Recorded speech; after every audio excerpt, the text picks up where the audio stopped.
Acredito com você sobre esses assuntos. Acredito eu que você chegou até esse seminário porque algo te atraiu, né? Algo fez sentido para você e você já correu para fazer parte de tudo aquilo que Deus está fazendo, né? Então, estou feliz demais em todos vocês estarem participando. Tem uma galera, por conta do dia e hora, eles não conseguem participar no online, no ao vivo, mas a gente tem quase mais de 30 pessoas assistindo, tanto online quanto as aulas gravadas. Então, o intuito desse seminário, realmente, dessa comunidade online, é trazer esse entendimento para o corpo de Cristo. Então, hoje vamos falar sobre o nosso tema, um estilo de vida que honra a Deus, uma vida integral, corpo, alma e mente. Então, eu já quero aqui convidar você a abrir a sua Bíblia em 1 Tessalonicenses, né, capítulo 5, do versículo 16 em diante. Então, eu já vou ler aqui para a gente ganhar tempo, mas é 1 Tessalonicenses, capítulo 5, versículo 16 em diante. Está escrito assim: regozijai-vos sempre, orai sem cessar, em tudo dai graça, pois isso é a vontade de Deus, em Cristo Jesus, para convosco. Não extingais o Espírito, ou, em outras traduções, não apagueis o Espírito, não desprezeis as profecias, examinai tudo e retém aquilo que é bom. Abstende-vos de toda aparência do mal. Em outras traduções vai dizer para nos afastarmos de toda aparência do mal. E o verso 23, e o mesmo Deus de paz vos santifique em tudo, em todo o vosso espírito e alma, corpo. Sejam plenamente conservados, irrepreensíveis para a vinda do Senhor, nosso Senhor Jesus Cristo. E eu quero começar com esse texto, porque é um texto que traz base para aquilo que nós vamos conversar hoje. O tema da nossa aula é um estilo de vida que honra a Deus, uma vida integral, corpo, alma e mente. Quando Jesus esteve aqui na Terra, ele trouxe a proposta de um novo estilo de vida. E esse novo estilo de vida não consistia nos padrões humanos da nossa sociedade, mas consistia em um novo padrão. Jesus, ele elevou o padrão na qual nós podemos viver. Jesus, ele falou sobre todas as partes da vida. Jesus falou sobre amizade, Jesus falou sobre relacionamentos, Jesus falou sobre morte, Jesus falou sobre paz, Jesus falou sobre comunhão, Jesus falou sobre cuidado do corpo, e Jesus trouxe a mensagem e o propósito eterno para os seus discípulos. Nós vemos ali em Marcos 16:15 o mandato, né? Nós vemos a grande comissão: ide por todo mundo, pregai o evangelho a toda criatura.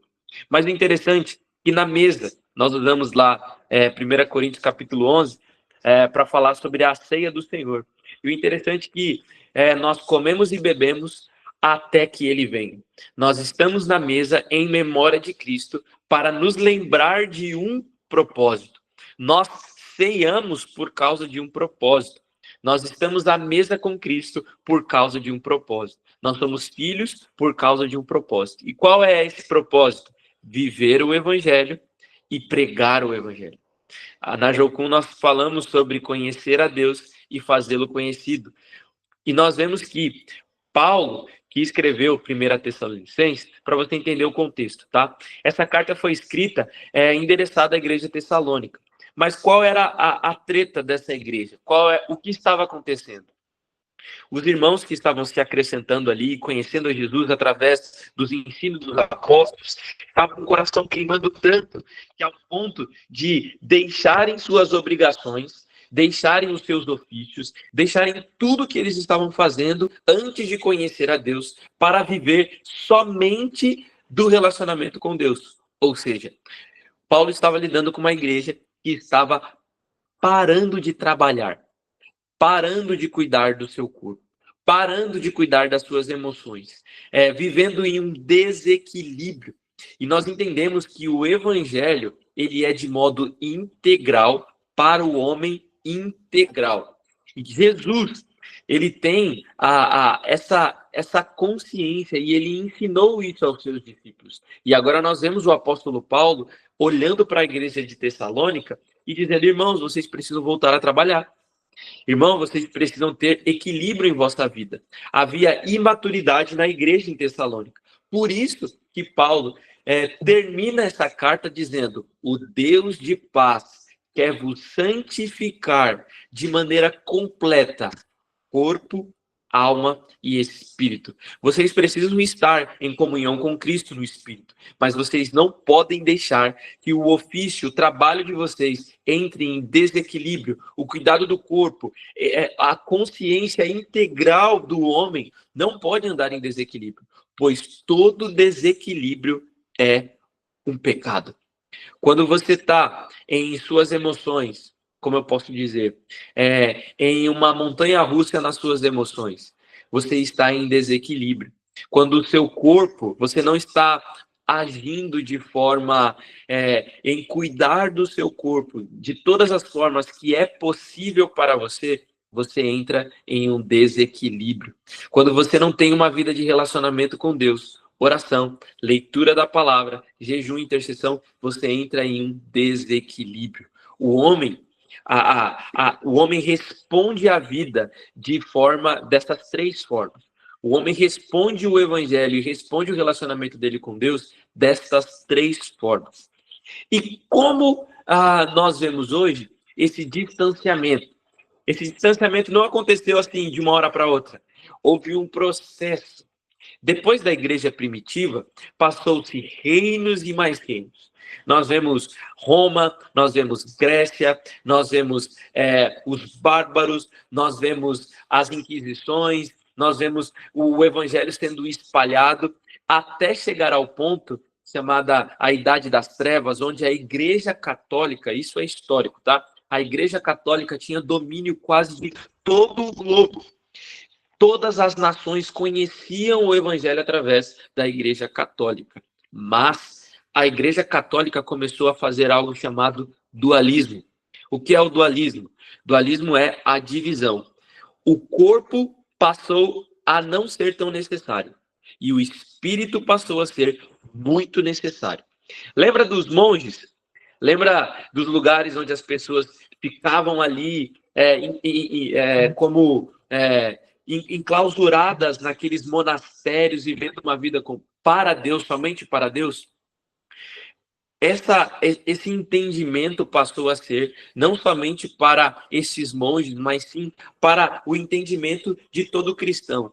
Então, a matéria, o corpo, passou a ser algo ruim, né? E eles traziam isso com base, né, o pecado capital, o pecado de Adão e Eva, esse DNA pecaminoso que existe em nós, e o espírito passou a ser muito valorizado. E isso também, em contrapartida, nós vemos as filosofias gregas trazendo isso, né? O que é alto é poderoso e supremo. O que é baixo é pobre e pecaminoso. Então, nós vemos que esse movimento de distanciamento do evangelho e da verdade do evangelho foi corrompendo a igreja, ao ponto de devemos tratar sobre esse assunto, porque parece que nossa vida está nós estamos vivendo em compartimentos em nossa vida. Nós estamos ou vivendo muito no espírito, ou vivendo muito no cuidado do corpo, ou vivendo muito a atenção às nossas emoções. Mas Paulo, há 2000 anos atrás, já tinha entendido que o evangelho foi feito para viver de modo inteiro. Posso ouvir um amém? Dá um glória a Deus aí no chat aí, reage aí, pelo amor de Deus, para eu saber se você está me ouvindo. O negócio é o seguinte: Jesus tem nos chamado para viver uma vida integral. Então, já quero te incomodar. Como é que está a sua vida? Como é que está o teu corpo? Como é que está a tua alma, as tuas emoções? E como é que está a sua vida de relacionamento com Deus, o teu espírito? Eu tenho uma história que é uma história verídica, de um grande avivalista chamado Robert Murray. Robert Murray, ele foi um avivalista escocês e ele morreu aos 29 anos. Qual é a história desse cara? Deus estava usando muito Robert Murray para pregar o evangelho.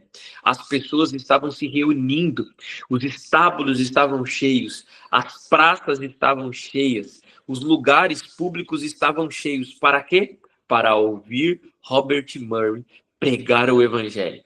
Ele era um avivalista, ele trazia a consciência de pecado e as pessoas eram santificadas através da lavagem da palavra. E muitos reconheceram Cristo através das pregações de Robert Murray. Mas ele morreu aos 29 anos por causa de uma doença.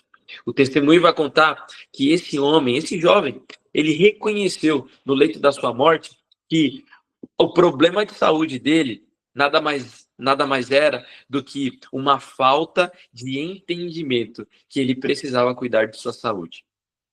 Cara, imagine isso. Ele poderia ter pregado o evangelho para muitas outras nações. E aquilo que ele começou na Escócia poderia se perdurar por anos. Mas no leito de sua morte, Robert Murray cita essa frase: Deus me deu um cavalo e Deus me deu uma mensagem. Eu matei o cavalo e agora já não posso mais entregar essa mensagem. Olha que poderoso isso. Ele teve o discernimento que Deus tinha dado um veículo, porque o nosso corpo, as nossas emoções são veículos de Deus para manifestarmos a glória de Deus. Porque, cara, você não consegue tirar suas emoções e viver só com o espírito do seu corpo. Você não consegue tirar o seu corpo e viver só com as suas emoções e seu espírito. E você não consegue viver apenas com as suas emoções e seu corpo, tirando o espírito. Deus fez-nos de modo completo. Em Gênesis 2:7 nós vemos Deus colocando ordem naquele boneco sem forma e vazio. Quando Deus soprou no nariz daquele bonequinho o fôlego de vida, lhe fez alma vivente, lhe fez corpo, lhe fez alma e lhe fez espírito. Então, nós temos uma mensagem para entregar à humanidade. A mensagem do Evangelho de Deus. Nós temos um propósito: viver o Evangelho e pregar o Evangelho. Mas Deus tem nos dado responsabilidades. E a nossa maior responsabilidade é permanecer fiel à sua missão, cuidando do veículo que ele nos deu, para continuar cumprindo a missão dele. Então, agora que eu falei um pouquinho dei uma introdução sobre aquilo que a gente vai comentar hoje, toda essa jornada de distanciamento, nós temos um outro nome para isso, chamado religiosidade. É isso mesmo. Porque o que a religiosidade faz? A religiosidade, ela corrompe os nossos olhos, corrompe os nossos ouvidos e corrompe a nossa vida por completo. Porque quando nós começamos a tratar a nossa vida de modo individual, tentando trazer para Deus, agora eu vou estar aqui com Deus, então eu vou viver no Espírito. Imagina aí, Anne, agora eu vou estar em relacionamento com Deus, então cancela o corpo, cancela minhas emoções, então agora eu só vou estar aqui no Espírito. E por vezes nós entramos nessa chave, a gente entra na igreja e parece que tudo acaba, né? Parece que a gente joga todas as outras coisas para fora, como se isso fosse pecado, como se isso fosse ruim. Mas não. Por vezes, nós cancelamos o nosso relacionamento com Deus porque agora é a hora da atividade física, como se Deus não pudesse estar ali. Ou, às vezes, nós estamos ali tristes ou irritados ou alegres demais e nós cancelamos Deus, tiramos fora Deus dessas questões, como se Deus não estivesse ali. Deus está comprometido com toda a sua criação. Nós vemos a transcendência de Deus. Ele é muito maior do que aquilo que ele criou. Mas nós vemos a imanência de Deus, que ele está contido em tudo aquilo que ele criou. E Deus está contido. Ele flui dentro de nós para se demonstrar sendo um Deus fiel em nosso corpo, em nossa alma, em nossa mente. Beleza? Tamo junto, gente? Tá dando para entender? Então vamos separar aqui, nesses poucos minutos que nós temos. Vamos falar sobre o corpo. O que é o corpo? O corpo é a matéria. O corpo é finito. O corpo é um instrumento. Quando nós olhamos para o nosso corpo, nós podemos olhar de dois aspectos. O primeiro é o aspecto finito, que é, esse corpo aqui ele só serve para esse estágio da nossa vida, né? Nós, como cristãos, nós acreditamos na volta de Cristo e na Nova Jerusalém e no novo estilo de vida que nós estaremos com Cristo. Então, esse corpo ele tem data de validade, né? E quando nós olhamos por essa perspectiva, nós passamos a negligenciar algo importantíssimo, que é o nosso corpo não é apenas um corpo, uma matéria finita que vai morrer e ficar na terra. O nosso corpo é um instrumento para a glória de Deus. 1 Coríntios 6, 18, 19 vai dizer: ou não sabeis que o vosso corpo é o templo do Espírito Santo, que habita em vós, proveniente de Deus, e que não sois de vós mesmos? Cara, Paulo está dizendo, esse corpo não é seu. Sabe esse lema aí, meu corpo, minhas regras? É mentira. Isso aí é diabo purinho. Cara, o corpo que você tem não é teu. O corpo que você tem é de Deus. Você é templo e morada do Espírito Santo. Estou dizendo para pessoas aqui que já aceitaram a Cristo e já têm esse discernimento, né? Então, você foi chamado para ser a habitação do Espírito. Então, cuidar do corpo é glorificar a Deus. Cuidar da saúde é glorificar a Deus.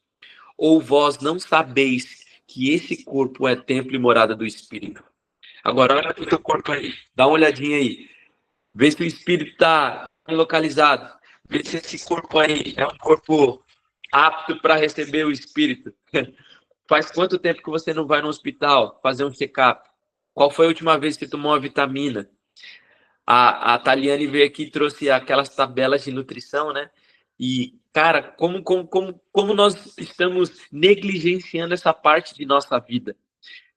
Nós temos aqui na aula aqui alguns atletas, pessoas que estão correndo aí, e como isso muda o jogo, né?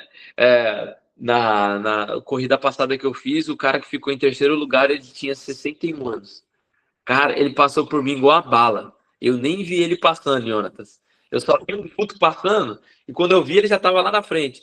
Aí depois eu fui conversar com ele, né? E aí, ó que incrível. Ele era cristão. E aí eu falei para ele, você é cristão? Ele, sou cristão. Desde quando eu nasci e tal, começou a contar a história dele. Falei, mas qual que é a senha? O que você faz? Como é, assim? Porque eu tava correndo rápido, mas ele passou por mim como se eu não fosse nada. E eu tenho 27 anos de idade, ele tem 61. E ele falou, meu amigo, são 35 anos. Acontece direto isso comigo também. Hã? Fala aí de novo, que eu não escutei. Falei, acontece direto isso comigo também, os vovô me passando. Pô, nossa, cara. Dá assim uma angústia no peito, eu falo, como assim? E aí ele me respondeu assim, Jonatas, 35 anos correndo e comendo bem, se alimentando, dormindo bem e trabalhando bastante, né? E aí eu falei, caramba, a vida desse homem glorifica a Deus. Eu não sei como tá a alma dele, eu não sei como tá o espírito, mas o corpo dele tem dado traços que ele tem glorificado a Deus. Então, essa comunidade online é para te incentivar a não separar mais a sua vida, mas sim vivendo de modo integral, pois o seu corpo é templo e morada do Espírito Santo. Beleza? Vamos seguir? Alma. O que é a alma? A alma são os nossos sentimentos, as nossas emoções, as nossas sensações.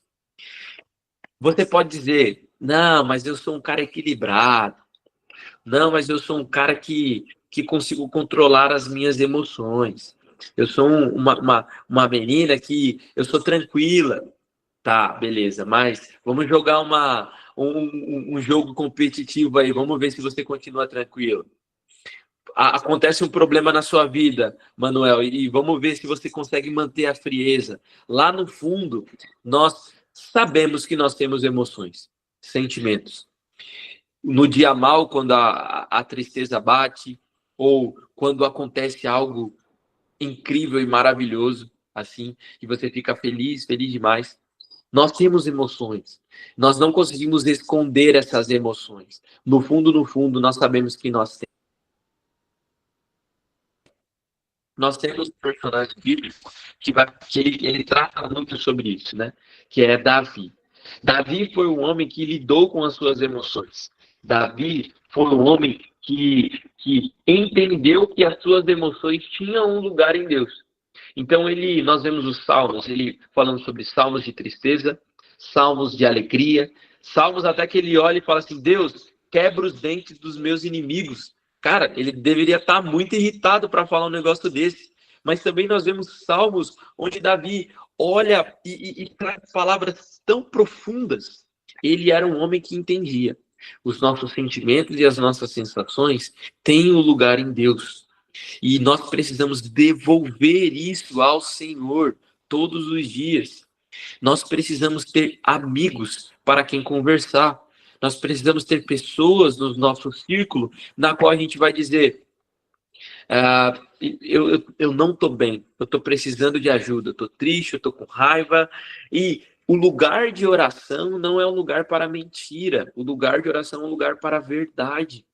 Quantas vezes nós chegamos no lugar de oração e a gente começa a mentir para Deus, dizendo coisas que nós não estamos sentindo, como se achássemos que alguma coisa que nós iremos falar vai desagradar ou magoar a Deus. Não, Deus quer ver verdade em nós.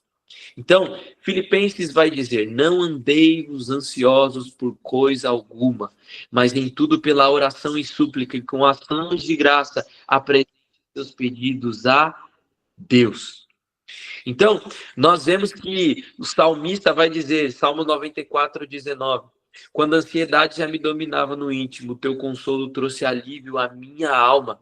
Mateus 11:29 vai dizer: tome sobre vocês o meu jugo e aprendam de mim, pois sou manso e humilde de coração, e vocês encontrarão descanso para as suas almas.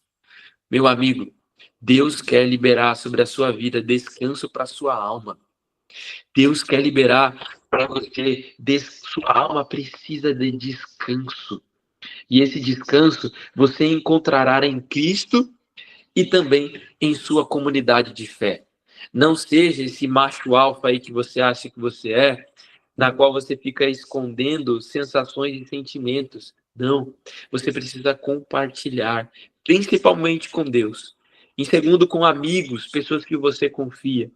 Porque nisso, Deus vai equilibrando suas emoções e suas sensações. E quando você faz isso, você está glorificando o nome de Deus. Eu estou vendo aqui, o Adriano está com a mão levantada. Você quer trazer alguma contribuição, amigo? Estão ouvindo? Boa noite. Estamos. Ei, tudo bem? Eu sou o irmão do Abraão, missionário Abraão, teu brother, Abraão. E... Ah, verdade, meu amigo. E muito legal fazer parte aí, achei sensacional o intuito, né, da comunidade. E também estou correndo, né, como já falei contigo, ontem eu corri lá em Búzios, e você até comentou do rapaz, né, que tem 35 anos que corre. Eu conheci um rapaz ontem, ele tem 69 anos, o cara é físico de atleta, não é cristão, mas ele passou uma das primeiras maratonas que teve no Rio de Janeiro. E ele ganhou até premiação até de um carro na época. E ele, cara, lá correndo, assim, ele, na categoria dele, ele ficou em segundo lugar. E a minha contribuição que eu queria dar também, sem mais delongas, pessoal, essa questão que o Igor comentou, o missário Igor, né, sobre o cuidado com o corpo, né, muitos cristãos, né, entendem que Deus, ele se preocupa mais com como é que a gente vai adorá-lo, né, a nossa adoração, que sim, Deus se preocupa, né, o nosso culto, mas Deus se preocupa com todas as áreas da nossa vida, né? E também na nossa saúde, na nossa saúde física, né? Então, Deus é um Deus de detalhes, né? Que está preocupado com todas as áreas, né? Da nossa vida. Não apenas como vamos adorá-lo na igreja, na nossa devocional, né? Mas em todas as áreas. Aí eu queria deixar essa contribuição aí. E falar também que ontem eu ganhei premiação na minha categoria. Ganhei um troféu. É, categoria Da hora, meu PCD. amigo. Aí eu pude ganhar a premiação lá para a glória de Glória. Deus. É isso, pessoal. Que legal. É isso aí, cara. É, nós precisamos andar em equilíbrio. Nós precisamos ter esse entendimento. Faz muito sentido isso que você falou, cara. Muito provavelmente você deve conhecer alguém que já passou por depressão, sim ou não? Ou alguém conhecido, ou alguém próximo, ou até mesmo alguma história parecida com isso. Esse é um dos problemas da nossa atualidade, né? A depressão. E por vezes nós achamos, como cristãos, que as nossas emoções, elas não têm lugar na mesa de Cristo. Pelo contrário, ela tem muito lugar. Deus, ele está muito interessado em nos ouvir. Deus, ele não discipula anjos, Deus discipula homens. Os anjos não têm sentimentos, os anjos não têm sensações, nós temos. Então, precisamos devolver isso ao Senhor de modo integral. E já falamos do corpo, já falamos da alma, vamos falar um pouquinho do espírito. O que é o espírito? O espírito é um lugar de habitação. Quando Deus fez o homem, Gênesis 1:26. Posso falar? Pode falar, Manuel. Eu estava entendendo muito bem o que a gente está falando nessa aula, porém, eu vivia o espírito, mas eu não cuidava do meu corpo. E eu sentia falta de uma espiritualidade mais profunda, porque é isso que eu busco, é isso que preenche, né? E a partir do momento que, sem esse entendimento que você está falando hoje, eu fui cuidar do meu corpo por outras questões, e acabei me encontrando aquilo que estava faltando, sabe? Quando, como você falou, essa hegemonia que tem que ter o corpo, alma e espírito. Então, eu me encontrei através. Hoje, agora, depois que você está falando, as palavras corretas apareceram, mas eu sinto que hoje o fato de cuidar do corpo, a gente pega mais amor pelo próprio corpo e cuidar dele, não ser bitolado, querer ficar bonito, mas querer estar saudável e pronto, né, para conviver com o espírito, para ter essa intimidade. Inclusive, aumenta a unção da gente, porque fortalece essa hegemonia. E agora, como você falou da nossa alma, mas o que anda acontecendo, não só pela depressão, ansiedade, né, mas tantas questões que eu vejo tantos crentes passando por dificuldades e voltando a viver os mesmos ciclos de antes, justamente repetindo os ciclos na vida, justamente pela questão emocional. Entendeu? Então, eu ainda não assimilei, porque eu gosto de entender, eu gosto de aprender, assimilar, para a gente, tanto para fazer bem para a gente, como para a gente poder passar para frente, né? Tudo que a gente aprende. Qual a questão maior, né, que, na sua opinião, ou na opinião dos irmãos, nessa questão da alma está derrubando mais uma infinidade de irmãos nossos, cara, no sentimento, ansiedade, depressão, o que vai trazendo a falta de fé. Conhecia pessoas que oravam, que viviam uma intimidade com Deus, cara, e hoje você olha na cara da pessoa, chega a dar, assim, até uma agonia, porque é difícil até lidar. É fácil você lidar com um assunto de fé quando você pega uma pessoa principiante. Mas quando você pega alguém que já viveu muito e hoje está vivendo, repetindo ciclos negativos na vida, como é que pode fazer para ajudar, né, nessas questões emocional? Obrigado aí pela oportunidade. Manuel, essa é uma questão que tem sido levantada em vários lugares, né? Ontem mesmo eu estava falando com um amigo na igreja, e quando a gente tem esse entendimento integral, parece que a gente entra em um ciclo da bondade de Deus, como aquela história do plantar e colher, sabe? Por vezes, as nossas emoções desequilibradas, ou a depressão, a ansiedade, sabe o que às vezes falta não é relacionamento com Deus. Às vezes o que nos falta é nutrientes. Às vezes é uma vitamina que nos falta no nosso corpo. Às vezes é uma dopamina que nos falta. Ou às vezes é o relacionamento com Deus. Então nós vemos muitos casos que precisam ser apresentados de modo individual. Mas a minha perspectiva, Manuel, eu vejo que as crises existenciais na alma do cristão hoje, elas começam muito quando ele começa a olhar muito para o próximo, querendo desejar ser igual ao próximo, né? Quando eu olho para a produtividade ou os frutos da pessoa que está ao meu lado, eu começo a me comparar.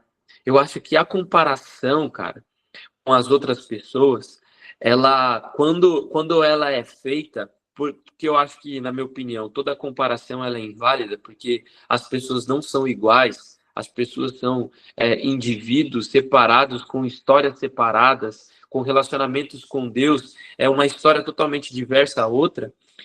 Eu vejo que esse ponto vai crescendo dentro da pessoa ao ponto de se tornar um abismo existencial. E isso vai desencadeando outras coisas. A palavra de Deus diz, né? Um abismo chama outro abismo. E esses abismos são escuridões dentro da nossa alma. Então a gente começa com orgulho, depois a gente vai para a comparação, depois a gente entra numa tristeza, depois a gente não quer mais servir a Deus, porque a gente não vê frutos. E quando a gente menos espera, sabe aquele iceberg onde para cima a gente consegue ver, mas o iceberg é muito maior, é 2 vezes maior profundamente dentro da água? É esses abismos que a Bíblia está falando, né? Então, acredito eu, essa falta de fé, tem vários, mas um dos combustíveis é essa comparação, cara. Porque toda comparação ela é injusta, porque as pessoas têm histórias diferentes, né? As pessoas têm motivos diferentes, e dentro da vida cristã nós não podemos fazer isso, né? Então, falta de terapia, a Guani colocou, a comparação é um lugar terrível. Então, na minha opinião, eu acredito que seja indo por esse caminho, sabe? Mas nós temos muitas outras questões. Mas esse assunto da alma, Manuel, precisa ser dito, precisa ser falado, precisa ser conversado, precisa ser dialogado dentro das comunidades de fé. As pessoas precisam ter espaço para dizer o que elas pensam, o que elas sentem, né? E isso vai crescer dentro dela esse senso de comunidade. A igreja primitiva crescia porque eles não tinham falta de nada, e eles não estavam falando de dinheiro, Manuel. Eles estavam falando de relacionamento.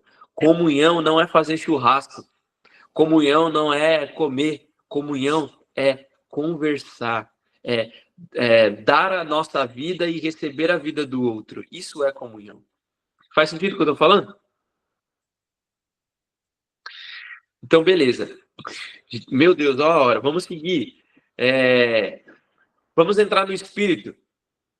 Eu estava falando que o espírito, ele é um lugar de habitação. Habitação. Gênesis vai dizer que quando Deus soprou o fôlego de vida, nós não nos tornamos mais um evento, nós tornamos agora habitação.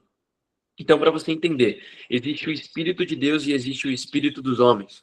O Espírito de Deus é aquele que comunica o Espírito dos homens e discerne o Espírito dos homens e codifica essa mensagem até o Pai. O Espírito Santo, ele é o intercessor junto ao Pai. Então, o Espírito Santo conversa com o meu espírito. E não estou dizendo isso da minha cabeça. Romanos 8, 16, 17 vai dizer: o mesmo Espírito testifica com o nosso espírito que somos filhos de Deus. E se nós somos filhos de Deus, somos logo herdeiros também de Deus e co-herdeiros de Cristo. Se é certo que com ele padecemos, para que também com ele sejamos glorificados. Ou seja, o Espírito Santo testifica com o nosso espírito, que significa ele conversa com o nosso espírito, ele se relaciona com o espírito humano. Por isso que nós temos milhões de religiões, porque as religiões são o grito da independência do homem, dizendo: o meu espírito precisa estar em contato com alguém maior do que eu. O meu espírito precisa estar em relacionamento com alguém maior do que eu. E homens que não se relacionam com o nosso Deus, Yahweh, o único Deus verdadeiro, eles criam deuses a partir de sua própria imagem e de sua própria semelhança, se tornando aqueles deuses falsos que têm boca, mas não fala, que têm olhos, mas não enxergam, que têm mãos, mas não podem tocar. Então, o espírito nosso é a conexão, é o elo perpétuo entre Deus e os homens. Hebreus 9,15 vai dizer que Cristo é o mediador dessa nova aliança. Provérbios 20:27 vai dizer: o espírito do homem é a lâmpada do Senhor, que esquadrinha todo o interior até o mais íntimo do nosso ventre. O Espírito Santo, ele quer habitar no nosso espírito para esquadrinhar-nos. Não sei se você já passou por isso, mas às vezes você vai para o lugar de oração, você não tem nem mais o que falar. Não tem palavras, não tem nada. Você só tem lágrimas. Ou às vezes nem lágrimas você tem. Você só está ali. O Espírito Santo discerne o que o teu espírito está dizendo a ele. E nós não podemos negligenciar isso. E como nós potencializamos isso? Comunhão com Deus, relacionamento com a palavra, oração, intercessão, jejum. Aí você está falando: Igor, é muita coisa. Meu amigo, não é muita coisa. Isso começa nos detalhes da sua vida. Se você tem uma vida de devoção, se você tem uma vida com um olhar atento ao seu corpo e uma vida onde você devolve a Deus as suas emoções, você está vivendo uma vida integral, inteira. E isso vai refletir em todas as partes da sua vida. Então, se existe um desequilíbrio na sua vida, no espírito, na alma e no corpo, nós temos responsabilidades nisso. Nós temos. Deus sempre quer. Meus amigos, Deus sempre quer. Deus sempre quer que você esteja com as suas emoções equilibradas, com o seu corpo saudável e com a sua vida devocional, com relacionamento íntimo com Ele. Ele sempre quer. Mas nós devemos fazer a nossa parte. Buscar. Nós temos que cuidar, viver uma vida intencional. E essa comunidade de fé serve para isso, para nos potencializar a chegarmos nesse lugar. Faz sentido o que eu estou dizendo, meus amigos? Então, nesses poucos minutos que nós temos, eu queria trazer essa fala sobre corpo, alma e mente. E eu quero deixar esse convite. E agora, partindo para o final. Um estilo de vida que honra a Deus é uma vida integral, corpo, alma e mente. Se a sua vida está em desequilíbrio, se você vê que uma parte da sua vida está em desequilíbrio, nós devemos tomar uma atitude. E essa atitude é ver o que está acontecendo e pedir a Deus que Ele nos ajude, que Ele nos ensine, que Ele nos inspire a ter responsabilidade com o nosso corpo, com a nossa alma e nossa mente, porque Deus sempre vai querer o melhor para nós, mas precisamos fazer a nossa parte. Amém? Deu para entender? Ficou claro? Amém. Ficou claro. Glória a Deus, glória a Deus. Então, acredito, meus amigos, que por hoje seria isso, né? Essa seria a minha parcela de contribuição para vocês. Que Deus continue abençoando todos vocês, né? E semana que vem nós estaremos juntos novamente, tá? E acredito eu que nós teremos mais conversas sobre assuntos específicos. Ainda nós falaremos sobre outros assuntos dentro desse tema. E eu acredito realmente que isso vai ser bênção para você, como tem sido bênção para mim, para minha família, para minha vida, tá? Então, tenha uma ótima noite, que Deus continue abençoando todos vocês e até a próxima, viu, meus amigos? Valeu, muito Deus boa aula. Deus abençoe. siga te usando mais e mais, Igor. Você é uma bênção. Glória a Deus pela sua vida. Amém, meu amigo. Deus abençoe. Até a próxima. Tchau, tchau, Igor. Deus abençoe. Tchau, Até a Maia. próxima, pessoal.